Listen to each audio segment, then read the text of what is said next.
ಬೆಳಕಿಗೆ ಬಾಗಿಲುಗಳು. ಅಧ್ಯಾಯ 1.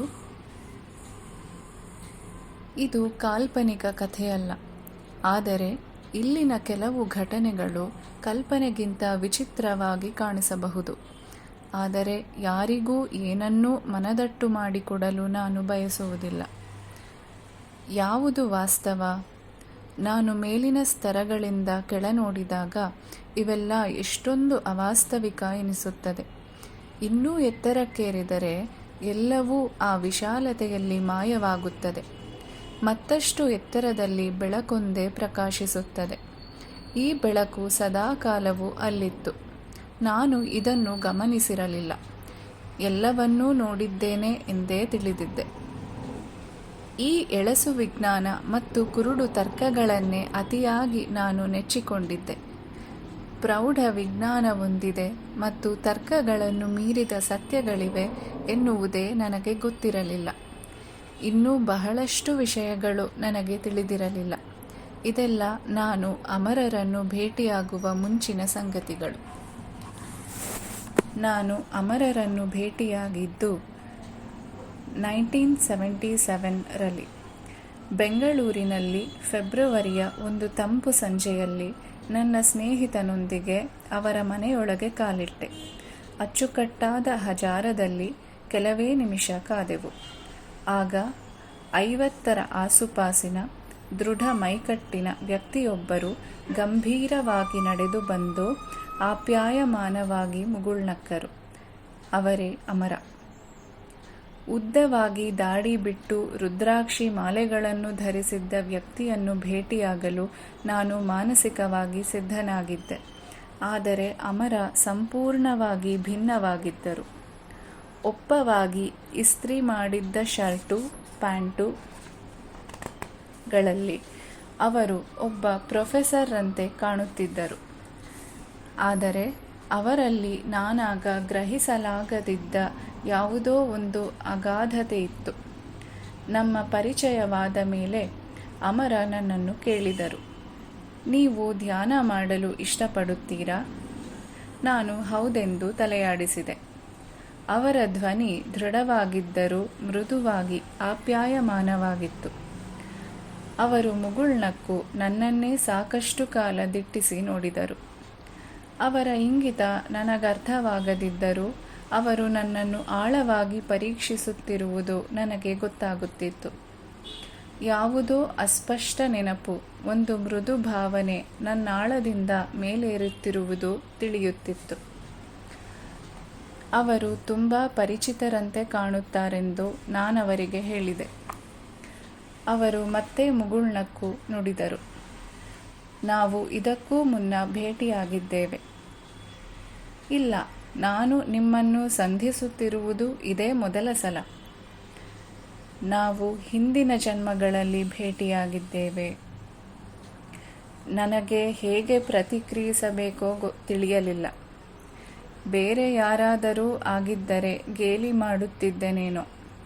ಆದರೆ ಅವರು ಎಷ್ಟು ನಿಷ್ಕಪಟವಾಗಿ ಪ್ರಾಮಾಣಿಕವಾಗಿ ಮಾತನಾಡಿದ್ದರು. ನಾನು ಸುಮ್ಮನೆ ಅವರ ಮಾತು ಮುಂದುವರಿಸಲಿ ಎಂದು ಕಾದೆ. ಆದರೆ ಅವರು ಮೌನವಾಗುಳಿದರು. ಬಹುಶಃ ಹೆಚ್ಚು ವಿವರಿಸಲು ಅವರಿಗಿಷ್ಟವಿರಲಿಲ್ಲವೇನೋ. ಸತ್ಯವನ್ನಷ್ಟೇ ನುಡಿದರೆ ಸಾಕು, ಅದಕ್ಕೆ ಯಾವ ವಿವರಣೆಯೂ ಬೇಕಿಲ್ಲ. ನನಗೆ ಮರುದಿನ ತಮ್ಮನ್ನು ಭೇಟಿಯಾಗುವಂತೆ ಹೇಳಿದ ಅವರು, ನಾವು ಹೊರಡುತ್ತಿದ್ದಂತೆ, ಋಷಿಗಳು ನಿಮಗೆ ದೀಕ್ಷೆ ಕೊಡುತ್ತಾರೆ, ನಾನು ಅವರೊಂದಿಗೆ ಸಮಯ ಗೊತ್ತು ಮಾಡುತ್ತೇನೆ ಎಂದರು. ಋಷಿಗಳೊಂದಿಗೆ ಅಪಾಯಿಂಟ್ಮೆಂಟ್?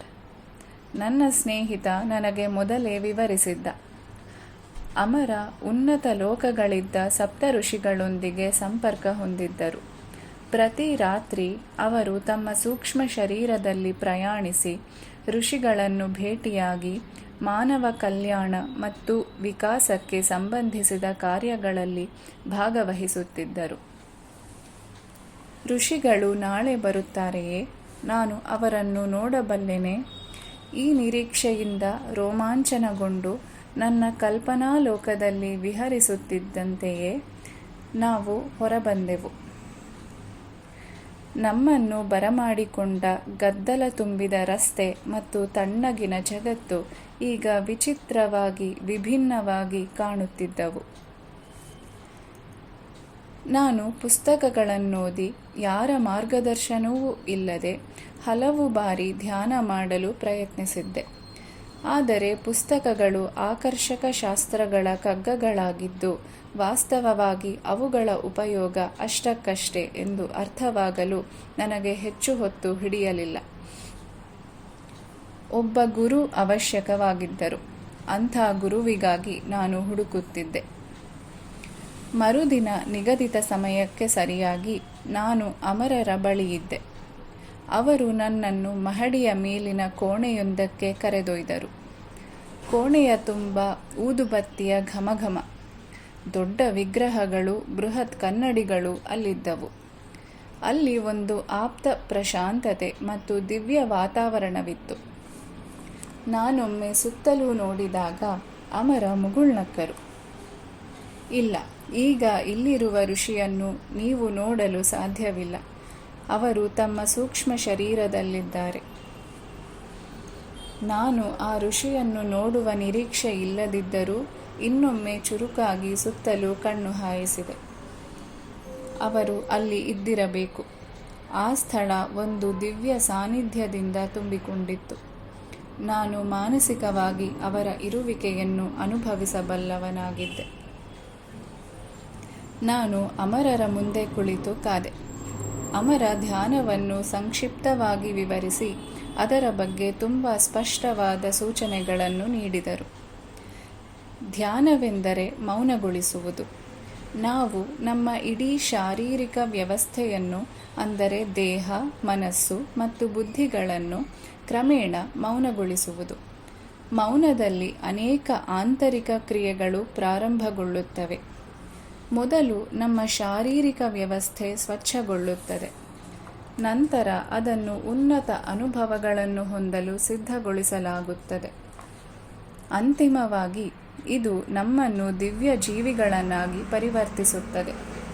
ನಾವು ಕ್ರಮೇಣ ನಮ್ಮ ಮೂಲದೊಂದಿಗೆ ಸಂಪರ್ಕ ಸಾಧಿಸಿ ನಮ್ಮ ಬಗ್ಗೆ ಮತ್ತು ಈ ಸೃಷ್ಟಿ, ಹುಟ್ಟು, ಸಾವು ಇತ್ಯಾದಿಗಳಿಗೆ ಸಂಬಂಧಪಟ್ಟ ಜ್ಞಾನವನ್ನು ನೇರವಾಗಿ ಪಡೆಯುತ್ತೇವೆ.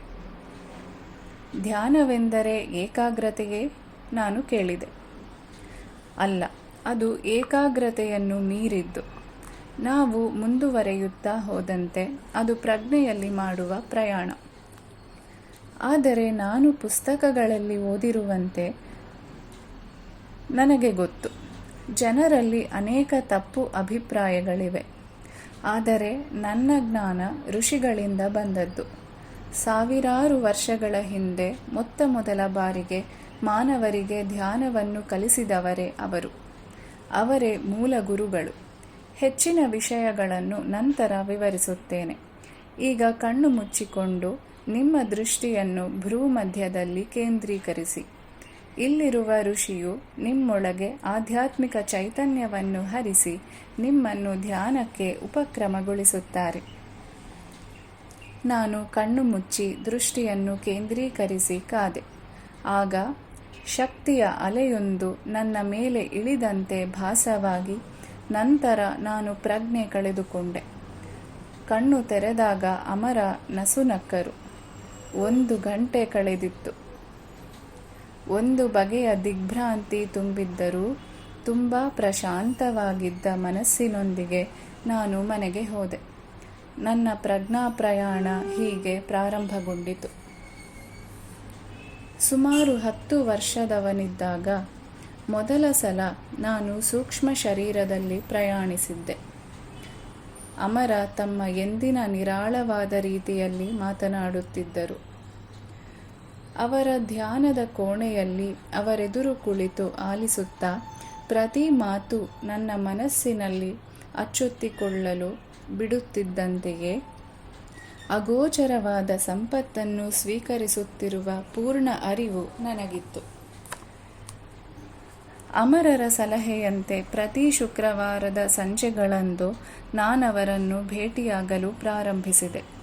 ಅವರೊಂದಿಗಿನ ಈ ಅಮೂಲ್ಯ ವೇಳೆಗಾಗಿ ವಾರವೆಲ್ಲ ಕಾಯುತ್ತಿದ್ದೆ.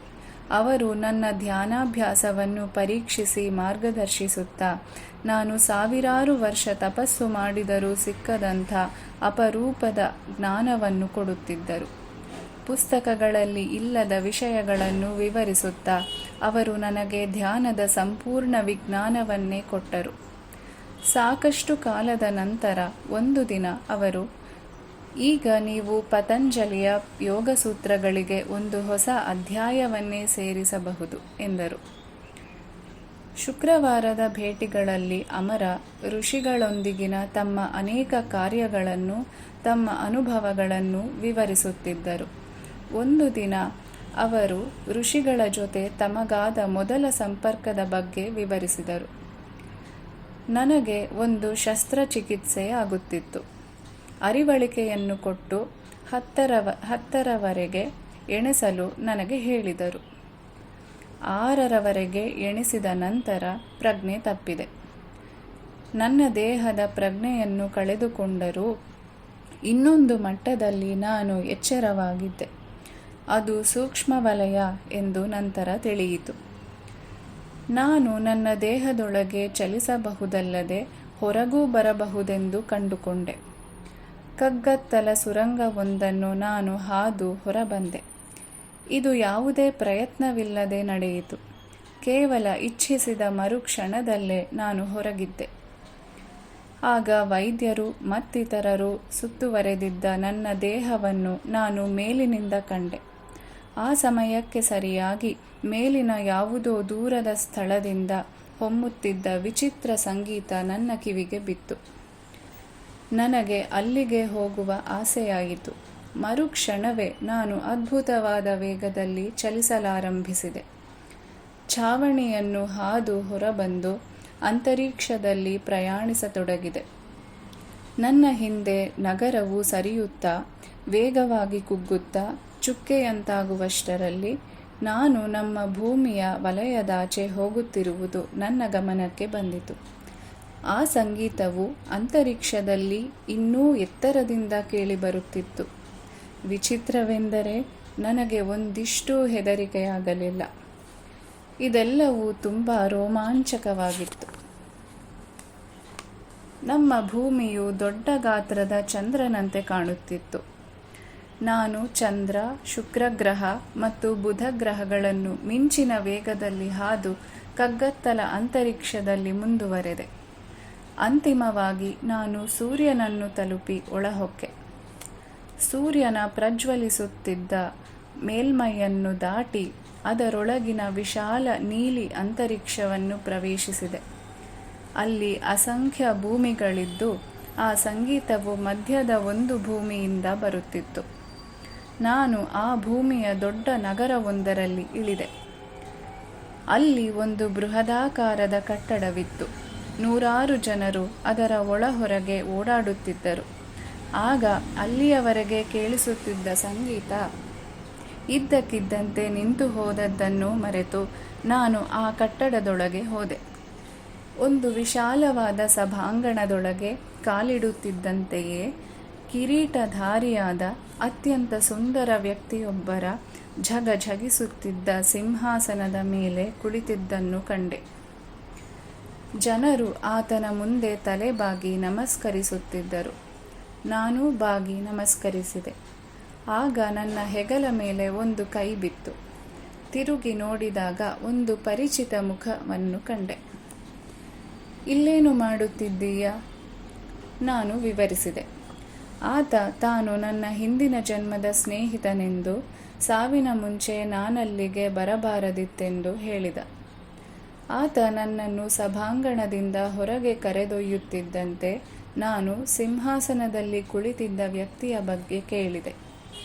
ಆ ವ್ಯಕ್ತಿ ಭಗವಾನ್ ಸೂರ್ಯನಾರಾಯಣ ಎಂದು ನನ್ನ ಸ್ನೇಹಿತ ಹೇಳಿದ. ನನ್ನ ಮೈ ಝುಮ್ಮೆಂದಿತು. ನಾವು ಹೊರಗೆ ಅನೇಕ ಡೇರೆಗಳಿದ್ದ ಬಯಲಿಗೆ ಬಂದೆವು. ಅವುಗಳಲ್ಲಿ ಒಂದನ್ನು ಹೊಕ್ಕಾಗ ಅಲ್ಲಿ 7 ಋಷಿಗಳು ಒಬ್ಬ ಸದೃಢ ಮೈಕಟ್ಟಿನ ಎತ್ತರವಾಗಿದ್ದ ಋಷಿಯ ಸುತ್ತ ಕುಳಿತಿರುವುದು ಕಾಣಿಸಿತು. ನನ್ನ ಸ್ನೇಹಿತ ಮೆಲುದನಿಯಲ್ಲಿ ಆ ಋಷಿಯು ವಿಶ್ವಾಮಿತ್ರರೆಂದು, ಅವರ ಸುತ್ತ ಕುಳಿತಿರುವವರು ಸಪ್ತ ಋಷಿಗಳಾದ ಭೃಗು, ಅತ್ರಿ, ಆಂಗೀರಸ, ವಸಿಷ್ಠ, ಪುಲಸ್ತ್ಯ, ಪುಲಹ ಮತ್ತು ಕ್ರತು ಮಹರ್ಷಿಗಳೆಂದು ನುಡಿದ.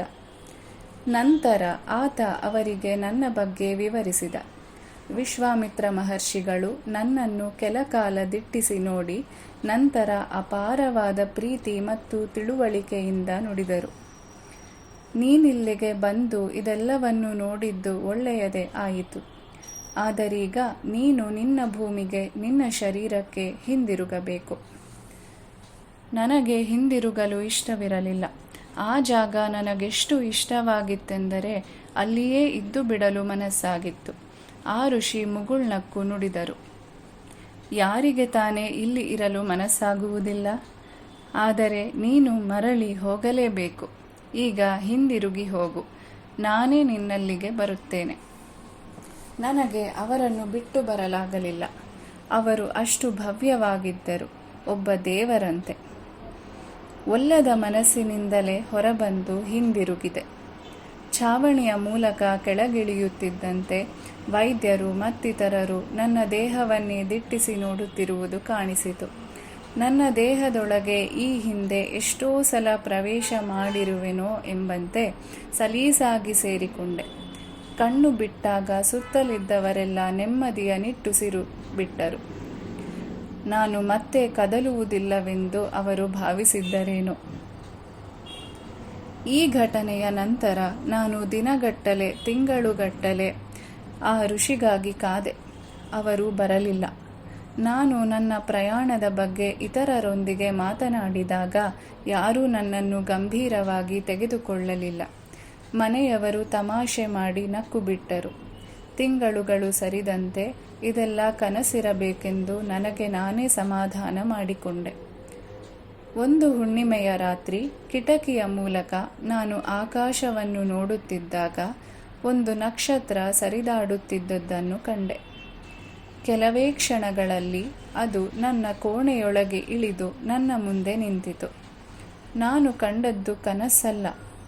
ಆಗ ಒಂದು ಧ್ವನಿ ಕೇಳಿಸಿತು. ನಿನ್ನನ್ನು ಭೇಟಿಯಾಗುವುದಾಗಿ ಮಾತು ಕೊಟ್ಟಿದ್ದೆ. ಈಗ ಬಂದಿದ್ದೇನೆ. ನನ್ನನ್ನು ನೋಡಲು ಸಿದ್ಧನಾಗಿರುವೆಯಾ?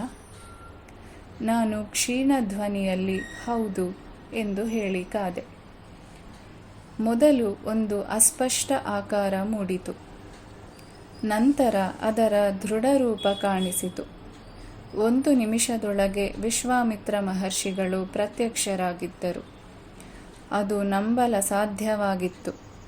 ನಾನು ಅತ್ತೆ. ಅವರು ನನ್ನನ್ನು ಬರಸೆಳೆದು ಒಂದು ಸುದೀರ್ಘ ಕ್ಷಣದವರೆಗೆ ಆಲಿಂಗಿಸಿಕೊಂಡರು.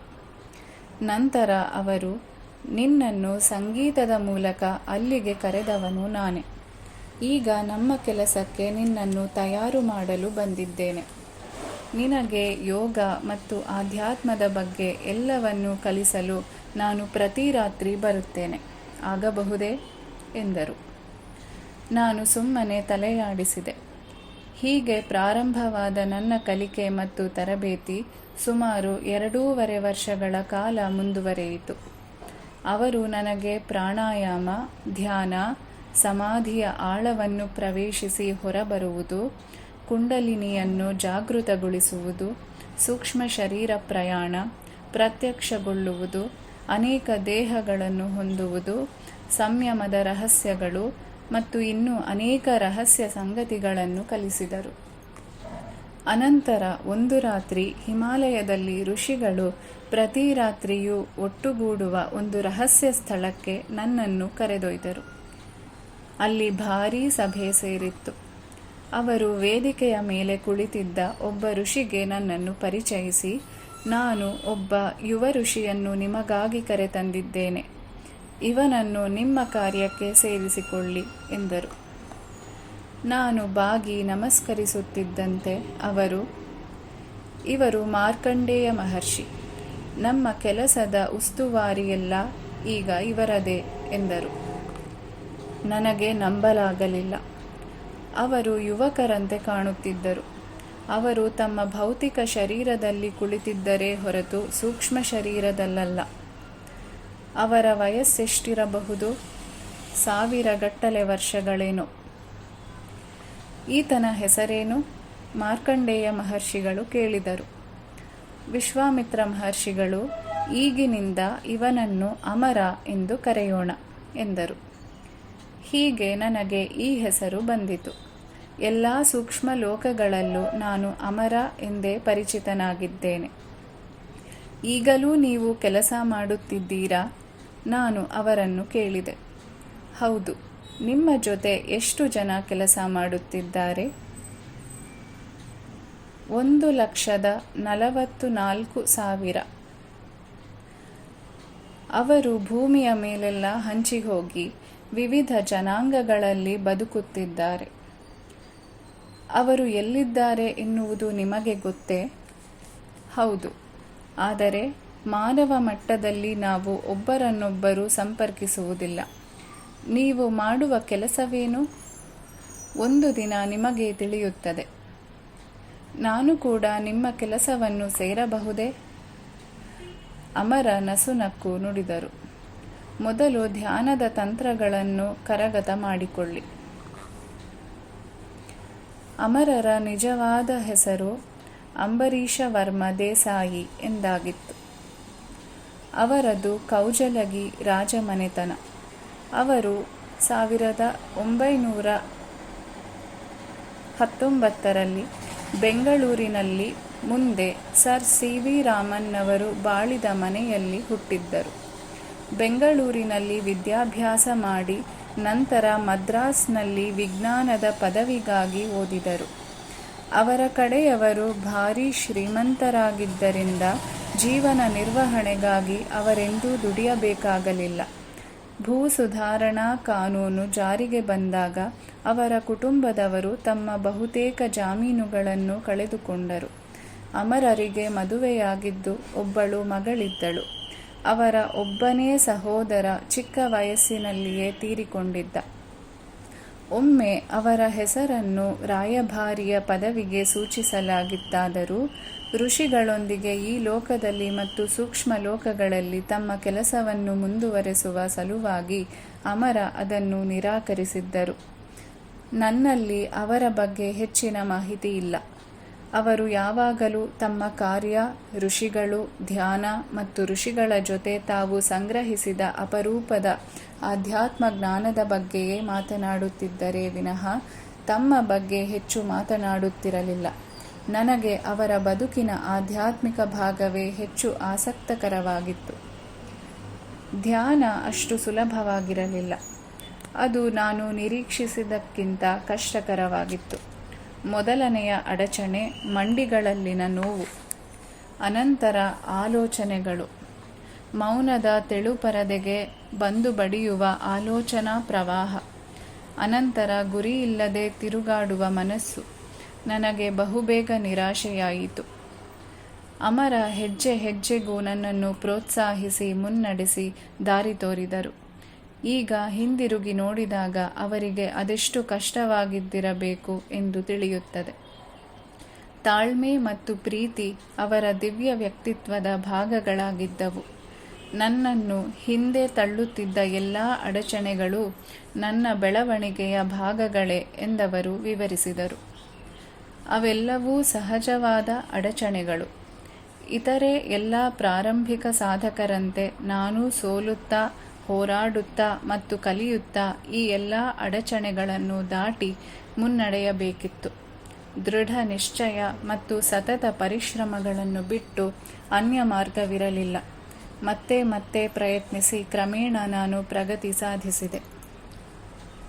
ಒಂದು ದಿನ ಅಮರ ನನಗೆ ಸೂಕ್ಷ್ಮ ಶರೀರ ಪ್ರಯಾಣದ ತಂತ್ರವನ್ನು ಕಲಿಸಿ, ಈ ರಾತ್ರಿ ಹಿಮಾಲಯದಲ್ಲಿರುವ ನಮ್ಮ ಸ್ಥಳಕ್ಕೆ ಬನ್ನಿ ಎಂದರು. ಇಡೀ ದಿನ ನನಗೆ ನನ್ನ ಉತ್ಸಾಹವನ್ನು ಹತ್ತಿಕ್ಕಿಕೊಳ್ಳಲಾಗಲಿಲ್ಲ. ರಾತ್ರಿ ಮಲಗುವ ಮುಂಚೆ ನಾನು ಆ ತಂತ್ರವನ್ನು ಅಭ್ಯಾಸ ಮಾಡಿ ಅಮರ ಮಾಡಿದಂತೆ ನನ್ನ ದೇಹದಿಂದ ಹೊರಬರಲು ಕಾಯುತ್ತಾ ಉಳಿದೆ. ಆದರೆ ಏನೂ ಸಂಭವಿಸಲಿಲ್ಲ. ನಾನು ಕಾದು ಕಾದು ಕ್ರಮೇಣ ಉತ್ಸಾಹ ತೆಳ್ಳಗಾಗಿ ನಿರಾಶೆ ಮೂಡತೊಡಗಿತು. ಕತ್ತಲೆ ಗಾಢವಾದಂತೆ ನಿದ್ರೆಗೆ ಜಾರಿದೆ. ಏಳುತ್ತಿದ್ದಂತೆ ರಾತ್ರಿಯ ಸಾಹಸವನ್ನು ನೆನಪಿಸಿಕೊಳ್ಳಲೆತ್ನಿಸಿದೆ. ಎಲ್ಲ ಖಾಲಿ ಖಾಲಿ. ಅಮರ ನನ್ನ ಸೋಲನ್ನು ಕಂಡು ಮುಗುಳ್ನಕ್ಕರು. ಅವರಲ್ಲಿ ಸದಾಕಾಲವೂ ಒಂದು ಅರ್ಥಗರ್ಭಿತವಾದ ಮಂದಹಾಸವಿರುತ್ತಿತ್ತು. ನಮ್ಮನ್ನು ಅವರು ಯಾವಾಗಲೂ ಅರ್ಥ ಮಾಡಿಕೊಳ್ಳುತ್ತಿದ್ದರು. ಅವರು ವಿವರಿಸಿದರು. ಸೂಕ್ಷ್ಮ ಶರೀರ ಪ್ರಯಾಣ ಸುಲಭವಲ್ಲ. ನಮ್ಮ ಭೌತಿಕ ಶರೀರದಿಂದ ಸೂಕ್ಷ್ಮ ಶರೀರವು ಬೇರೆಯಾಗುವುದೇ ಮೊದಲನೆಯ ಕಷ್ಟ. ನೀವು ಬೆಳಗಿನಿಂದಲೇ ಪ್ರಾರಂಭಿಸಿ ಇಡೀ ದಿನ ನಿಮ್ಮನ್ನು ನೀವೇ ಸಿದ್ಧಗೊಳಿಸಿಕೊಳ್ಳಬೇಕು. ನಿಮ್ಮ ಮನಸ್ಸು ಯಾವುದೇ ರೀತಿಯಲ್ಲಿ ಪ್ರಕ್ಷುಬ್ಧಗೊಳ್ಳಲು ಅವಕಾಶ ಕೊಡಬಾರದು. ನೆನಪಿರಲಿ, ನಿಮ್ಮನ್ನು ಕರೆದೊಯ್ಯುವುದು ನಿಮ್ಮ ಮನಸ್ಸು. ಅದು ಒಂದು ವಾಹನವಿದ್ದಂತೆ. ನೀವು ಹೆಚ್ಚು ಆಹಾರವನ್ನು ಸೇರಿಸಬಾರದು. ಇದು ಸೂಕ್ಷ್ಮ ಶರೀರ ಬೇರ್ಪಡುವುದಕ್ಕೆ ಅಡ್ಡಿಯಾಗುತ್ತದೆ. ಬೆಳಗಿನಿಂದಲೇ ನೀವು ಹೋಗಬಯಸುವ ಸ್ಥಳದ ಬಗ್ಗೆ ಯೋಚಿಸುತ್ತಿರಬೇಕು. ಇದರಿಂದ ಸಾಕಷ್ಟು ಆಲೋಚನಾ ಶಕ್ತಿ ಉತ್ಪತ್ತಿಯಾಗಿ ಅದು ನಿಮ್ಮನ್ನು ಅಲ್ಲಿಗೆ ಕರೆದೊಯ್ಯುತ್ತದೆ. ಆದರೆ ಎಲ್ಲಕ್ಕಿಂತ ಕಷ್ಟವಾದದ್ದು ಮಾರನೆಯ ದಿನ ಈ ಪ್ರಯಾಣವನ್ನು ನೆನಪು ಮಾಡಿಕೊಳ್ಳುವುದು. ಋಷಿಗಳ ನೆರವಿನಿಂದ ನೀವು ಖಂಡಿತವಾಗಿ ದೇಹದಿಂದ ಹೊರಬಂದು ಪ್ರಯಾಣಿಸುತ್ತೀರಿ. ನನ್ನ ಮಾತಿನಲ್ಲಿ ನೀವು ವಿಶ್ವಾಸವಿಡಬೇಕಷ್ಟೆ. ಏನನ್ನೂ ನೆನಪಿಸಿಕೊಳ್ಳಲಾಗದಿದ್ದರೂ ನೀವು ಪ್ರಯಾಣ ಮಾಡಿರುತ್ತೀರಿ. ಇದನ್ನು ಸುಲಭವಾಗಿ ನೆನಪು ಮಾಡಿಕೊಳ್ಳುವುದು ಹೇಗೆಂದು ನಾನು ಕಲಿಸುತ್ತೇನೆ. ಅವರು ಕಲಿಸಿದ್ದೆಲ್ಲವನ್ನು ಕಷ್ಟಪಟ್ಟು ಅಭ್ಯಾಸ ಮಾಡಿದೆ. ಆದರೂ ನನ್ನ ಸೂಕ್ಷ್ಮ ಶರೀರ ಪ್ರಯಾಣಗಳನ್ನು ನೆನಪಿಸಿಕೊಳ್ಳುವುದು ತುಂಬ ಕಷ್ಟವಾಗಿತ್ತು. ಆದರೆ ಅದು ಹೇಗೋ ನನಗೆ ಪ್ರಯಾಣ ಮಾಡಿದ್ದರ ಅರಿವಿರುತ್ತಿತ್ತು ಮತ್ತು ಕೆಲವೊಮ್ಮೆ ಮನಸ್ಸಿನಾಳದಿಂದ ಕೆಲವು ದೃಶ್ಯಗಳು ಹೊಳೆಯುತ್ತಿದ್ದವು. ಆಗ ನನಗೆ ರೋಮಾಂಚನವಾಗುತ್ತಿತ್ತು. ಕೆಲಕಾಲದ ನಂತರ ನಿನ್ನಿಷ್ಟದ ಜಾಗಕ್ಕೆ ಸೂಕ್ಷ್ಮ ಶರೀರದಲ್ಲಿ ಪ್ರಯಾಣಿಸುವುದನ್ನು ಕಲಿತೆನಲ್ಲದೆ ಅದರ ವಿವರಗಳನ್ನು ನೆನಪಿಸಿಕೊಳ್ಳಬಲ್ಲವನಾದೆ. ಆಗ ಅಮರ ನನ್ನನ್ನು ಎಚ್ಚರಿಸಿ, ಇಂಥ ಸಾಧನೆಗಳನ್ನು ಋಷಿಗಳು ಸೂಚಿಸಿದಂತೆ ಆಧ್ಯಾತ್ಮಿಕ ಕಾರ್ಯಗಳಿಗಷ್ಟೇ ಉಪಯೋಗಿಸಬೇಕು ಎಂದು ಹೇಳಿದರು. ಒಂದು ದಿನ ಅವರು ನನ್ನನ್ನು ತಮ್ಮ ಪೂಜಾ ಮಂದಿರಕ್ಕೆ ಕರೆದು, ಈ ರಾತ್ರಿ ಒಂದು ವಿಶೇಷ ಸ್ಥಳಕ್ಕೆ ನಮ್ಮನ್ನು ಆಹ್ವಾನಿಸಲಾಗಿದೆ, ಸಿದ್ಧರಾಗಿ ಎಂದರು. ಅದು ಸಮುದ್ರದ ತಳದಲ್ಲಿದ್ದ ಜಾಗ. ನಾವಲ್ಲಿಗೆ ಹೋಗುವುದು ಹೇಗೆ? ನಮ್ಮ ಸೂಕ್ಷ್ಮ ಶರೀರಕ್ಕೆ ಇದು ಸಾಧ್ಯ. ಪಂಚಭೂತಗಳು ಅದನ್ನು ಮುಟ್ಟಲಾರವು. ಅದು ನೀರು, ಬೆಂಕಿ ಅಥವಾ ಒಂದು ಗೋಡೆಯ ಮೂಲಕವೂ ಹಾದು ಹೋಗಬಲ್ಲದು. ನಾನು ಎಲ್ಲ ಸೂಚನೆಗಳನ್ನೂ ಪಾಲಿಸಿ ಈ ರೋಮಾಂಚಕ ಪ್ರಯಾಣಕ್ಕೆ ಅತ್ಯಂತ ಶ್ರದ್ಧೆಯಿಂದ ಸಿದ್ಧತೆ ಮಾಡಿಕೊಂಡೆ. ಸಾಕಷ್ಟು ಸಮಯದವರೆಗೆ ನನಗೆ ನಿದ್ರೆ ಹತ್ತದೆ ಚಿಂತೆಯಾಗತೊಡಗಿತು. ಆ ಹಂತದಲ್ಲಿ ನಾನು ನಿದ್ರೆಯ ವೇಳೆಯಲ್ಲಿ ಮಾತ್ರ ಸೂಕ್ಷ್ಮ ಶರೀರದಲ್ಲಿ ಪ್ರಯಾಣಿಸುತ್ತಿದ್ದೆ. ಆದರೆ ನನ್ನ ಗುರುವಿನಂಥ ಮಹಾತ್ಮರು ಎಚ್ಚರವಾಗಿದ್ದಾಗಲೂ ಪ್ರಯಾಣಿಸಬಲ್ಲವರಾಗಿದ್ದರು. 1 ಗಂಟೆಯ ಕಾಲ ಹಾಸಿಗೆಯಲ್ಲಿ ಹೊರಳಾಡಿದ ಮೇಲೆ ಇದ್ದಕ್ಕಿದ್ದಂತೆ ಒಂದು ವಿಚಿತ್ರ ಘಟನೆ ಸಂಭವಿಸಿತು. ನಾನು ಹೇಗೋ ನನ್ನ ದೇಹದಿಂದ ಹೊರಬಿದ್ದು ಹೊರಗಿನ ಕತ್ತಲೆಯಲ್ಲಿದ್ದೆ. ನನಗೇನೂ ಕಾಣಿಸದಿದ್ದರೂ ಅದ್ಭುತವಾದ ವೇಗದಿಂದ ಪ್ರಯಾಣಿಸುತ್ತಿದ್ದೆ. ಕೆಲವೇ ಕ್ಷಣಗಳಲ್ಲಿ ನಾನೊಂದು ಸ್ಥಳವನ್ನು ತಲುಪಿದ್ದೆ. ಕಣ್ಣಿಗೇನೂ ಕಾಣಿಸದಿದ್ದರೂ ಅಲೆಗಳು ತುಯ್ದಾಡುತ್ತಿದ್ದ ಕತ್ತಲ ಸಮುದ್ರದ ಮೇಲೆ ನಾನು ಸುಳಿದಾಡುತ್ತಿರುವ ಅರಿವಾಯಿತು. ಅಲೆಗಳ ಸದ್ದು ಕೇಳಿಸುತ್ತಿಲ್ಲದೆ ಗಾಳಿಯ ಸ್ಪರ್ಶವಾಗುತ್ತಿತ್ತು. ನನಗೆ ಸ್ವಲ್ಪ ಭಯವಾಯಿತು. ಆದರೆ ಅಲ್ಲಿ ನಾನೊಬ್ಬನೇ ಇರಲಿಲ್ಲ. ಕಗ್ಗತ್ತಲೆ ಆವರಿಸಿದ್ದರೂ ಅದು ಹೇಗೋ ನನ್ನ ಪಕ್ಕದಲ್ಲಿ ಅಮರ ಇದ್ದಾರೆ ಎಂದು ಗೊತ್ತಾಯಿತು. ನನಗೆ ಗುರುತು ಸಿಕ್ಕದ ಸಾಕಷ್ಟು ಮಂದಿ ಅಲ್ಲಿದ್ದರು. ನನ್ನಂತೆಯೇ ಅವರಲ್ಲಿಗೆ ಬರುತ್ತಿದ್ದ ಅನೇಕ ಸಾಧಕರನ್ನು ಅಮರ ಅಲ್ಲಿ ಒಟ್ಟುಗೂಡಿಸಿದ್ದರು. ನಾವು ಸುಮಾರು 1 ನಿಮಿಷ ಅಲ್ಲಿ ಹಾರಾಡುತ್ತಿದ್ದಿರಬೇಕು. ನಂತರ ನಾವು ಕೆಳಗಿಳಿದೆವು. ಅದು ಮಿಂಚಿನಂತೆ ನಡೆಯಿತು. ಮರುಕ್ಷಣವೇ ನಾವು ಸಾಗರದ ತಳದಲ್ಲಿದ್ದೆವು. ಇದಾದ ನಂತರ ನಾನು ಸಾಕಷ್ಟು ಸಲ ಆ ಕತ್ತಲ ಆಳ ಸಮುದ್ರದೊಳಗೆ ನಂಬಲ ಸಾಧ್ಯವಾದ ರೀತಿಯಲ್ಲಿ ಇಳಿದದ್ದು ಹೇಗೆ ಎಂದು ನೆನಪಿಸಿಕೊಳ್ಳಲೆತ್ನಿಸಿದೆ. ಆದರೆ ಒಂದೇ ಒಂದು ವಿಚಾರವಾಗಲಿ ದೃಶ್ಯವಾಗಲಿ ನೆನಪಿಗೆ ಬರಲಿಲ್ಲ. ಆ ಆಳದಲ್ಲಿ ಎಲ್ಲೆಲ್ಲೂ ಕತ್ತಲೆ ತುಂಬಿಕೊಂಡಿತ್ತು. ಆದರೆ ನಮ್ಮ ಸುತ್ತ ನೀರಾಗಲಿ ಸಮುದ್ರವಾಗಲಿ ಇರಲಿಲ್ಲ. ನಾವು ಒಂದು ದೊಡ್ಡ ಗುಳ್ಳೆಯೊಳಗೆ ಇದ್ದ ಹಾಗಿತ್ತು. ಮೇಲೆ ನೋಡಿದರೆ ಕಗ್ಗತ್ತಲು. ಅಲ್ಲಿ ಆ ಅಂಧಕಾರದ ಮೇಲೆ ಸಮುದ್ರವಿದೆಯೆಂದು ನನಗೆ ಹೇಗೋ ಗೊತ್ತಿತ್ತು. ಆದರೆ ಅದನ್ನು ಅಲ್ಲಿ ಹಿಡಿದಿಟ್ಟಿದ್ದು ಯಾವುದು ಎಂದು ನನಗರ್ಥವಾಗಲಿಲ್ಲ. ಅದೊಂದು ಶಕ್ತಿ ವಲಯವಾಗಿತ್ತು ಎಂದು ಅಮರ ನಂತರ ವಿವರಿಸಿದರು. ನಾವು ಅತ್ಯಂತ ವಿಶೇಷವಾದ ಚೈತನ್ಯದಿಂದ ನಿರ್ಮಿಸಲ್ಪಟ್ಟಿದ್ದ ಒಂದು ಅರ್ಧಗೋಳದಲ್ಲಿದ್ದೆವು. ಹಗಲಿನಲ್ಲಿ ಸಾಗರದ ದಟ್ಟ ನೀರಿನ ಮೂಲಕ ಒಳಬರುತ್ತಿದ್ದ ಮಬ್ಬು ಬಿಸಿಲನ್ನು ನೋಡಬಹುದಾಗಿತ್ತು. ಇದು ಲಂಕೆ. ಸಾವಿರಾರು ದೀಪಗಳಿಂದ ಝಗಮಗಿಸುತ್ತಿದ್ದ ಒಂದು ಭವ್ಯವಾದ ಅರಮನೆಯೆಡೆಗೆ ನಾವು ನಡೆಯುತ್ತಿದ್ದಂತೆ ಅಮರ ವಿವರಿಸತೊಡಗಿದರು. ಇದು ಮಹಾಪುರುಷನಾದ ರಾವಣನ ಲಂಕೆ. ಇದೇ ನಿಜವಾದ ಲಂಕೆ. ಒಂದು ಕಾಲದಲ್ಲಿ ಇದು ಅತ್ಯಾಧುನಿಕ ನಾಗರಿಕತೆಯ ಸುಂದರ ನಗರವಾಗಿತ್ತು. ರಾಮ ಇದನ್ನು ಧ್ವಂಸಗೊಳಿಸಲು ಇಷ್ಟಪಡಲಿಲ್ಲ. ಆತ ತನ್ನ ದಿವ್ಯ ಮೂಲದಿಂದ ಅದ್ಭುತವಾದ ಶಕ್ತಿಗಳನ್ನು ಆವಾಹಿಸಿ ಈ ನಗರವನ್ನು ಸಾಗರದಲ್ಲಿ ನಿಧಾನವಾಗಿ ಮುಳುಗಿಸಿ ಇಲ್ಲಿರುವ ಜೀವರಾಶಿಯನ್ನು ಹಾಗೆಯೇ ಉಳಿಸಿದ. ಇದೆಲ್ಲ ನಡೆದದ್ದು ಸಾವಿರಾರು ವರ್ಷಗಳ ಕೆಳಗೆ. ರಾವಣನ ವಂಶಸ್ಥರು ಈಗಲೂ ಇಲ್ಲಿ ರಾಜ್ಯಭಾರ ಮಾಡುತ್ತಿದ್ದಾರೆ. ವಿಭೀಷಣ ಇಲ್ಲಿ ವಾಸವಾಗಿದ್ದಾನೆ. ಆತ ತನಗೆ ಬೇಕೆನ್ನಿಸಿದಾಗ ಒಂದು ವಿಶೇಷವಾದ ಜಲಾಂತರ್ಗಾಮಿ ಹಡಗಿನಲ್ಲಿ ಮೇಲೆ ಬರುತ್ತಾನೆ. ನೀವು ಅವನನ್ನು ಭೇಟಿಯಾಗಿರುವಿರಾ? ಹೌದು. ಈ ಹಿಂದೆ ಇಲ್ಲಿಗೆ ಬಂದಿದ್ದೀರಾ? ಹೌದು, ಸಾಕಷ್ಟು ಬಾರಿ. ನನ್ನೊಳಗೆ ಲೆಕ್ಕವಿಲ್ಲದಷ್ಟು ಕುತೂಹಲಕರ ಪ್ರಶ್ನೆಗಳೇಳುತ್ತಿದ್ದವು.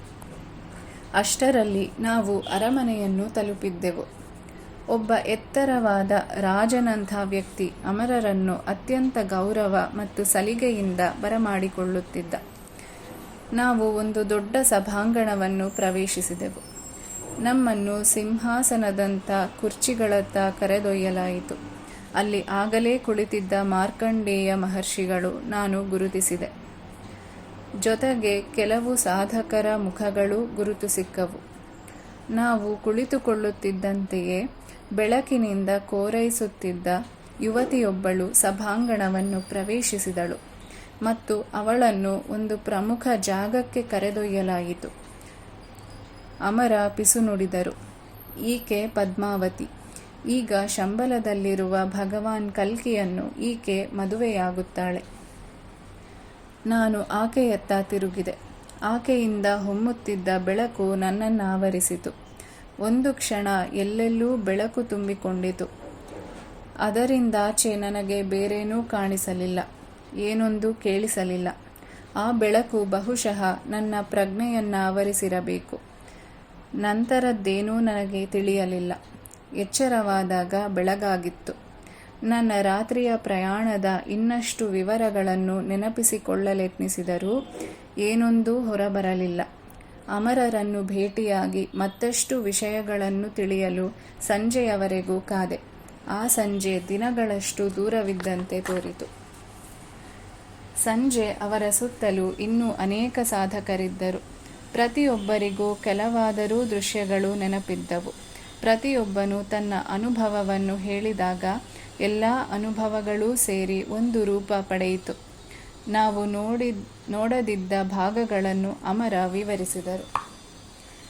ಭಗವಾನ್ ಕಲ್ಕಿ ಹುಟ್ಟಿದ್ದು 1924ರಲ್ಲಿ. ಗೋಬಿ ಮರುಭೂಮಿಯಲ್ಲಿ ಎಲ್ಲೋ ಒಂದೆಡೆ ಇರುವ ದಿವ್ಯ ಜೀವಿಗಳ ನಗರವಾದ ಶಂಬಲದಲ್ಲಿ ಅವರು ತಮ್ಮ ಭೌತಿಕ ಶರೀರದಲ್ಲಿ ವಾಸಿಸುತ್ತಿದ್ದಾರೆ. ಅದು ಚಿರಯೌವನದ ನಗರ. ಅವರನ್ನು ಋಷಿಗಳು ಮಹಾಪರಿವರ್ತನಾ ಕಾರ್ಯವಾದ ಪ್ರಳಯದ ಕೆಲಸ ಮಾಡಲು ತರಬೇತಿ ಕೊಡುತ್ತಿದ್ದಾರೆ. ನಮ್ಮನ್ನು ಕತ್ತಲ ಯುಗದಿಂದ ಬೆಳಕಿನ ಯುಗಕ್ಕೆ ಕರೆದೊಯ್ಯುವರೆಂದು ಜಗತ್ತು ಕಾತುರದಿಂದ ಕಾಯುತ್ತಿರುವ ಮಹಾಪುರುಷ ಇವರೇ. ನಿನ್ನೆ ಅವರ ಜನ್ಮದಿನವಾಗಿತ್ತು. ಪ್ರತಿ ವರ್ಷ ಅದನ್ನು ಲಂಕೆಯಲ್ಲಿ ಆಚರಿಸುತ್ತಾರೆ. ಅವರು ಅಲ್ಲಿಗೆ ತಮ್ಮ ಸೂಕ್ಷ್ಮ ಶರೀರದಲ್ಲಿ ಬರುತ್ತಾರೆ. ಋಷಿಗಳು ಮತ್ತು ಇತರ ಲೋಕಗಳು, ದಿವ್ಯ ಜೀವಿಗಳು ಕೂಡ ಅಲ್ಲಿಗೆ ತಮ್ಮ ಸೂಕ್ಷ್ಮ ಶರೀರಗಳಲ್ಲಿ ಬರುತ್ತಾರೆ. ನಿಮಗೂ ಅಲ್ಲಿಗೆ ಹೋಗಲು ಅನುಮತಿ ಸಿಕ್ಕಿದ್ದು ನಿಮ್ಮ ಭಾಗ್ಯ. ನಾವು ಎಲ್ಲವನ್ನೂ ನೆನಪಿಸಿಕೊಳ್ಳಲಾಗಲಿಲ್ಲ. ಋಷಿಗಳು ಉದ್ದೇಶಪೂರ್ವಕವಾಗಿ ಅದನ್ನು ಅಳಿಸಿ ಹಾಕಿದರೆ ಅಥವಾ ನಾವು ಕೇವಲ ಅಷ್ಟನ್ನೇ ಜ್ಞಾಪಿಸಿಕೊಂಡೆವೆ? ಎರಡೂ ನಿಜ. ಕೆಲವರಿಗೆ ಹೆಚ್ಚು ವಿವರಗಳನ್ನು ನೆನಪಿಸಿಕೊಳ್ಳಲಾಗಲಿಲ್ಲ ಮತ್ತು ಕೆಲವು ವಿವರಗಳನ್ನು ತಡೆಹಿಡಿಯಲಾಯಿತು. ಸದ್ಯಕ್ಕೆ ಅವು ರಹಸ್ಯ ವಿಚಾರಗಳು. ಪದ್ಮಾವತಿ ಯಾರು? ಅದೊಂದು ದೊಡ್ಡ ಕಥೆ. ಅದನ್ನು ಇನ್ನೊಮ್ಮೆ ಹೇಳುತ್ತೇನೆ. ನಾನು ಇದೆಲ್ಲವನ್ನು ಯಾರಿಗೂ ಹೇಳಲಿಲ್ಲ. ಹೇಳಲು ಸಾಧ್ಯವೂ ಇರಲಿಲ್ಲ. ಯಾರೂ ನನ್ನನ್ನು ನಂಬುತ್ತಿರಲಿಲ್ಲ. ನನ್ನ ಧ್ಯಾನಾಭ್ಯಾಸ ಮತ್ತು ಅಮರರ ಬಗ್ಗೆಯೂ ನಾನು ಯಾರಿಗೂ ತಿಳಿಸಿರಲಿಲ್ಲ. ಮೊದಲು ಅಮರರ ಜಗತ್ತನ್ನು ನಾನೇ ತಿಳಿಯಬೇಕಿತ್ತು. ಅವರೊಳಗೆ ನಿಗೂಢ ವಿಶ್ವಗಳು, ಬೆಲೆ ಕಟ್ಟಲಾಗದಂಥ ಸಂಪತ್ತು ಇವೆ ಎಂದು ನನಗರಿವಾಯಿತು. ಅಧ್ಯಾಯ 1 ಮುಕ್ತಾಯ.